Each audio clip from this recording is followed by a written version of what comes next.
Hey, what's up, everyone? Today I want to talk about the difference between being a solo agent and being on a team. So, when you're first starting out, and again, this is what really everything is directed to, is you're a brand new agent, you just finished your class, you're starting out, you're just getting into the mix of the things. What do you want to do? If you become a solo agent, you're pretty much on your own. Okay, that's it. You're solo. You're on your own.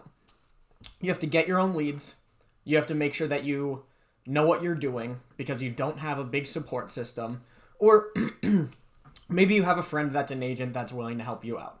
Maybe you became friends with someone else and they're willing to help you out. Maybe not. Maybe you're all by yourself and that's what you are as a solo agent. Now, some people, that's okay. Some people, they want to do it themselves. They're quick on their feet. They know how to learn and they can do it. That's fine. That's how I was. When I started, I thought, I want to do this by myself. I have a productivity coach. I have other agents that I can reach out to. So if I need help, I can go and get help. But I want to do this on my own. This is my own thing. I didn't want to be on a team. Fast forward a few months, almost a year into it. And I thought, okay, I'm done with my productivity class. I still have that agent that would help me. I still have other agents that'll help me if I need it. But do I want to be on a team or do I want to officially be by myself now that I'm not in the productivity class? And I thought, well, my productivity coach runs a team. So why not join it? Let's do it. Let's join the team. And the reason that I joined the team was not necessarily for support. Because at this point, I know what I'm doing. There's a million things out there that I don't know. But for me, the big thing is leads.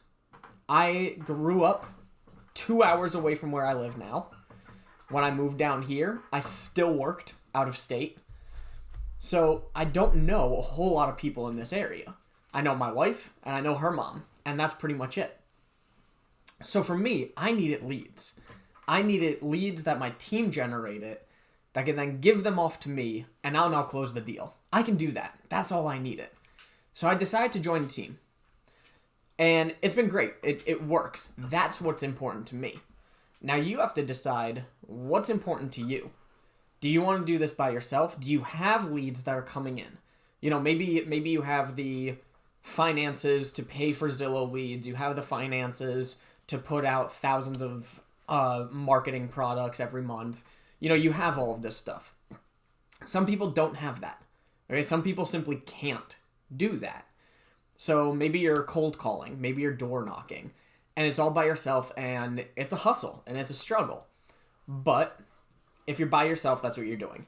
If you're on a team, some teams, and now this is the thing, every team works differently. Okay? Every team is different.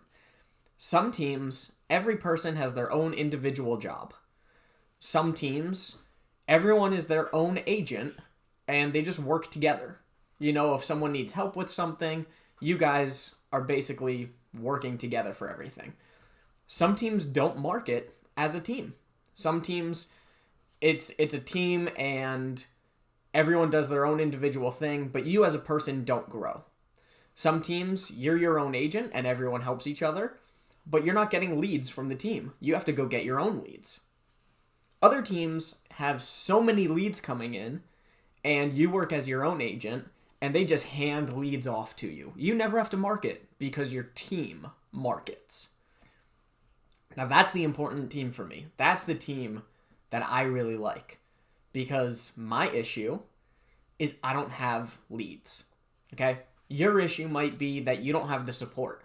Maybe you grew up in the area and you know half of your zip code.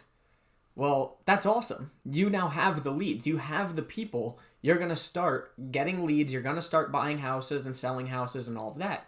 Your issue is that you don't have the support if you have questions. So now you need a team that doesn't necessarily need to give you a ton of leads, but you need a team that is going to give you support. So when I really break this down, the question is not whether you should be on a team or whether you should be solo.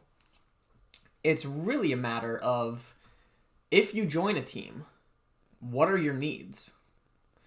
And if you're solo, are you willing to for lack of a better term, struggle with whatever your pain points are. Again, my pain points are that I don't have leads.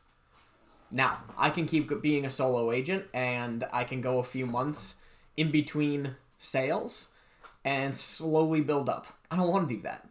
I want to have lead after lead after lead after lead. I want to have, 5 sales a month. That's my goal. So I need a team that's going to help me with those leads. If you have the leads, you just need the support. If you're someone that has leads and you know what you're doing, you're confident in yourself, why join a team? What are you getting out of it? Maybe you join a team because you know that you want to help other people. So you want to be involved in this team. Maybe you join a team because their team really focuses on high-end properties and you want to focus on high-end properties. So just working under that team means that you're more of a higher property, a higher quality agent. It's all a matter of what you want to do. There really is no right or wrong way to do any of this. It all depends on what you want. My suggestion to you would be to find out what your pain point is. Again, for me, it's leads. I know that.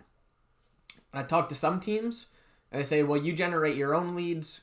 We help with this. And I say, okay, well, that's not the team for me.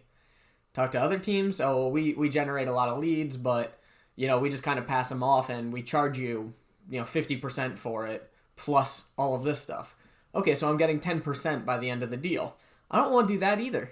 I don't, excuse me. I don't want to get a lead from my team and then only make 10%. I want to get a lead and still make a good amount of money. And that's another thing. You need to find out how much your team is going to take. Because if your team is marketing, they're going to take some money from your paycheck to pay for that marketing. Okay? So it's all a matter of preference. It's a matter of what your needs are. And it's a matter of where your pain points are and where your team can help you. Or if you're willing to do this by yourself. Again, it's really hard to even suggest, hey, I think you should be on a team or should not be on a team, because every single situation is different. I know with me, I did not want to be on a team whatsoever. It is not something I wanted to do. But towards the end of my first year, I realized, hey, I don't have a lot of leads. That's a pain point that I didn't think I would have. I thought I would be able to market enough and do enough stuff to generate leads, and it just didn't work the way I wanted. Which means that I needed to find a team that could give me those leads. And luckily I did, and I have a great team. But that was my story. Your story is totally different. So when you get to the point of, okay, do I want to join a team or not? Talk to every team. Talk to every team, the leader of the team, talk to the other members of the team, because a leader of the team is probably going to tell you that they're a great team. They're not going to downplay it. A member of the team, they'll give you the pros and the cons. They're going to be a little bit more honest, and that's just how it is everywhere. That's how everything works. So make sure that you just do your research. That's really what it comes down to. Do your research. Find out what you need. Find out what your pain points are. And then make sure you follow up with every single team, both the team leader and members of the team, and find out how those teams work. Again, some of them are going to give you leads. Some of them are going to give you support. Some of them are going to give you both. Some of them are going to give you neither. Some of them are just going to give you a good name. It's going to be brand recognition, and that's it. So it all depends on what you need in your life. But again, just think about it. You have to figure this out for yourself. There's no advice that I can give you other than do the research. The research is important because you definitely don't want to be an agent that joins a team, realizes it's not working, and a month or two later goes and joins another team, realizes that's not working, a month or two later joins another team. You don't want to be that guy or that girl. So definitely don't do that. Make sure you do your research before you make any sort of a decision. That's my advice on whether you are a solo agent or whether you're going to join a team, and how that's all going to work. Guys, remember, if you have any questions, feel free to comment, like, subscribe, give me suggestions on what you guys want to hear and everything else. Someone actually texted me the other day asking me some questions, which I thought was pretty cool, that, they were willing to actually reach out, I'm here to help you guys. I want to help in any way possible. So just let me know how I can do that. And I hope you guys like the page. Have a good one.